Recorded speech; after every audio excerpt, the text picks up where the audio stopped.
안녕하세요. 오늘 저희는 여러분께서 보내주신 여러 암호화폐 시장 자료들, 보고서나 분석, 영상 스크립트 같은 것들을 좀 깊이 들여다보려고 합니다. 네, 안녕하세요. 목표는 이 자료들 속에서 비트코인이나 이더리움, 또 리플, 솔라나 같은 주요 코인들의 현황과 전망에 대한 어떤 핵심 정보를 좀 뽑아보는 거고요. 그렇죠. 그래서 앞으로 시장이 어떻게 흘러갈지 그 방향성에 대한 통찰을 얻는 게 중요하겠죠. 맞습니다.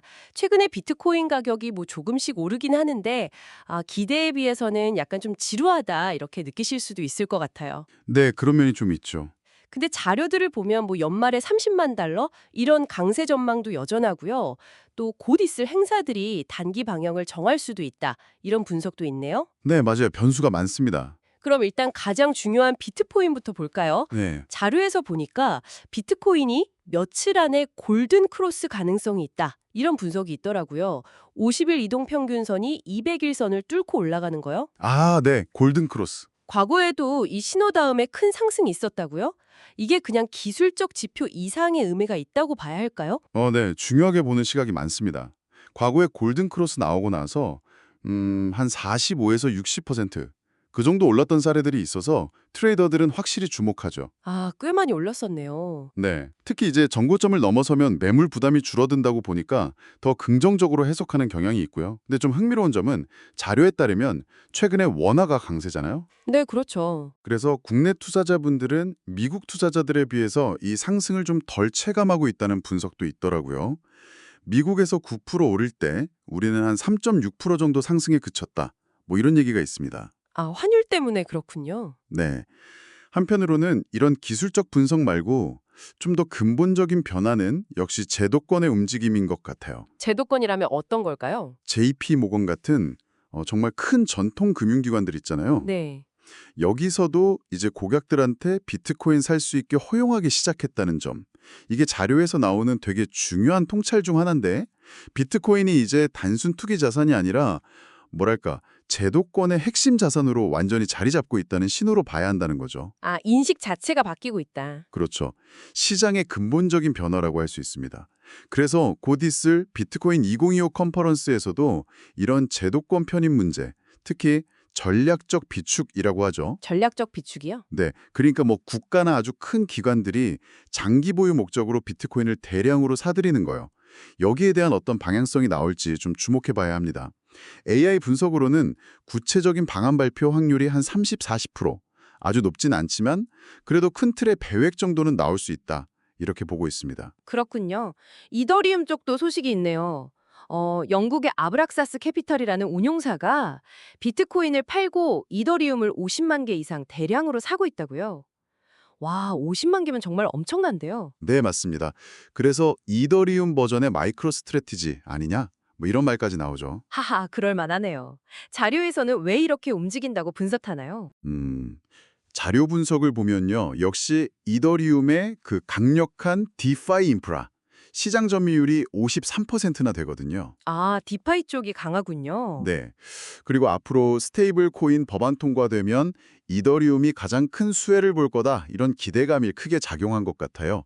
기관들 선호도도 꾸준히 높고요. 네네. 이런 배경 때문에 앞으로 나올 가능성이 있는 디지털 라지캡 펀드 ETF, 그러니까 비트코인 말고 다른 주요 알트코인들 묶은 상품이 있잖아요. 거기에도 이더리움이 핵심 자산으로 들어갈 가능성이 높다고 전망하고 있습니다. 리플, XRP와 솔라나 SOL도 중요한 움직임이 있었네요. CME, 시카고 상품거래소에 선물 상품으로 상장이 됐다. 이게 제도권 편입 관점에서 어떤 의미가 있는 건가요? 바로 그 점이 핵심입니다. 비트코인, 이더리움 다음으로 XRP랑 솔라나가 세계 최대 파생 상품 거래소인 CME에 딱 상장이 됐다는 건 얘네는 이제 쉽게 사라지지 않겠구나. 소위 강을 건넜다. 이렇게 인정받는 강력한 신호라고 봐야죠. 강을 건넜다. 확실한 인정이네요. 네. 기관 투자자들 접근성이 높아지는 건 물론이고요.